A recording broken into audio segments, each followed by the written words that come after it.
Hi,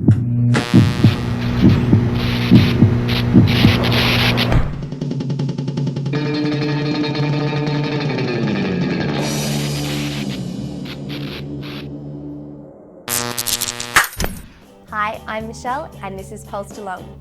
Coming up on tonight's show, we visit members of Hare Krishna Valley. Cornelius takes a trip to Lake Parrambeet. Sally helps celebrate community volunteers.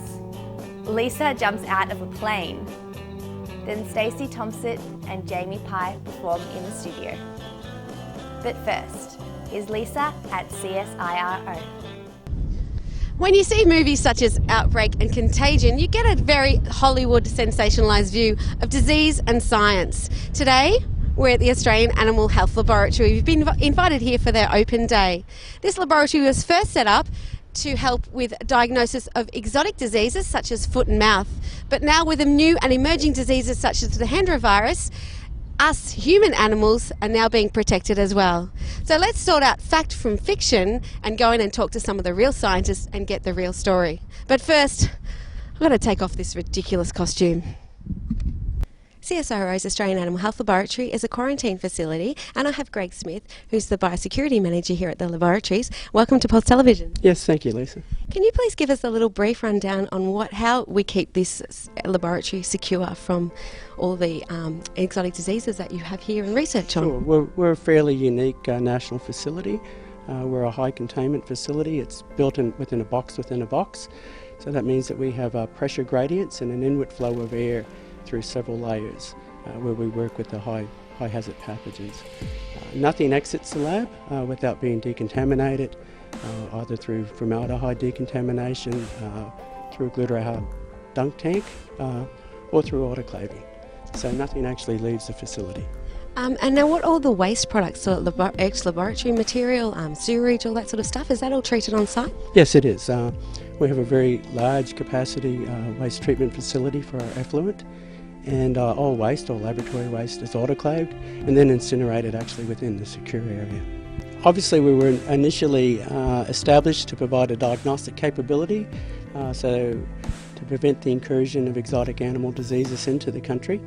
We also have a research brief, and essentially we look at any microorganisms. We research any viruses which have an animal origin. Initially the laboratory was set up to help prevent Australia being invaded by exotic diseases, and now we have Hendra and other such diseases developing in Australia. How has the landscape changed in science?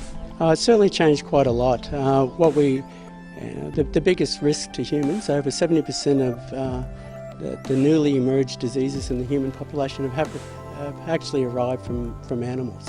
So they're animal diseases which have jumped the species barrier and now presenting a significant health risk to humans. So things like influenza as an example. We've had several new influenza strains emerge in the last 5 years, all of which are impacting on human health. Hendra virus is obviously one. Nipah virus, which is a close relative to Hendra virus, emerged in Southeast Asia and Bangladesh. And so again, our research is very fluid, and we try to tackle the emerging issues. How many showers on average does a scientist do every day? So certainly any scientist working in our PC4 or physical containment level 4 facilities have at least 2 showers. I think the record here is 27 showers in one day. Fortunately that's not repeated. On average most staff would have 1 shower. If you have meetings outside, then maybe two showers a day. You also have, apart from the laboratories, you have a cafeteria system, you have a laundry service, a glass wash area, and a large animal facility. What is the large animal facility used for? A large animal facility, obviously if we're studying animal diseases and in the development of something like the Hendra virus vaccine, then we need to make sure that the vaccine is effective in preventing disease in horses before it's released onto the market. So we look at diagnostic capability and trying to understand the disease process in the animals. Very good. Well, thank you so much for talking to us today and telling us a little bit more about the Australian Animal Health Laboratory. Next, we speak to the Hindu organisation at Hare Krishna Valley, not far from Winchelsea.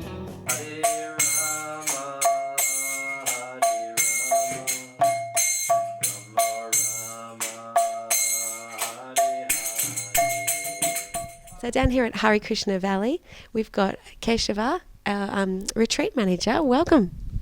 Nice to meet you. Thank you for having us here at your beautiful farm. You're welcome. Now, can you give us a little background of the Hare Krishna, the philosophy? Yeah. We're a monotheistic philosophy, which means we believe in one supreme entity. We're also a personalistic philosophy, so it means that we believe the supreme or God to be a person. Just like each one of us is a person, an individual, and each one of us has a name. Our primary name for God is Krishna. Just like in Australia, we have a Prime Minister, which is the position, but the name of the person is Tony, like that. So similarly, we understand that the position is God, or however you want to call, but we denote him by the name. So we understand he's a person and like that. So you see in many of the pictures which are here, you'll see pictures of Krishna. He's the bluish person. So we understand what God looks like, what he does, how he lives. It describes in our ancient teachings from India that he is a cowherd boy. So he tends cows. He has picnics all day. He lives in a world which is free of birth and death, like that. So it's a perfect existence. And the goal of our philosophy is to get back to that original abode, that original existence, and live eternally with Krishna in complete bliss and happiness. So we're sitting here in your beautiful temple. What sort of activities do you do in this area? We run retreats here. So this weekend we're doing a Vedic astrology and vegetarian cooking retreat. We also do mantra meditation, which is a big part of the Hare Krishna philosophy. We're actually, our name internationally is the International Society for Krishna Consciousness, but everyone calls us the Hare Krishnas because they see us chanting all over the world, all over the streets, Hare Krishna, like that. So we chant the Hare Krishna mantra as part of a personal meditation every day. We do 2 hours of personal meditation every day. We rise early in the morning, around 4 in the morning. Between about 5 o'clock and 7 o'clock in the morning, we chant for about 2 hours, the Hare Krishna mantra. And then we also teach other people to chant that. It's a way of, it's a meditation, and it's a way of connecting to God or connecting to Krishna and purifying the consciousness and reawakening our spiritual identity as a pure soul, a pure servant of Krishna or God. And in this way we live peacefully, and then we can expect the whole world to be peaceful as well. Hare Rama,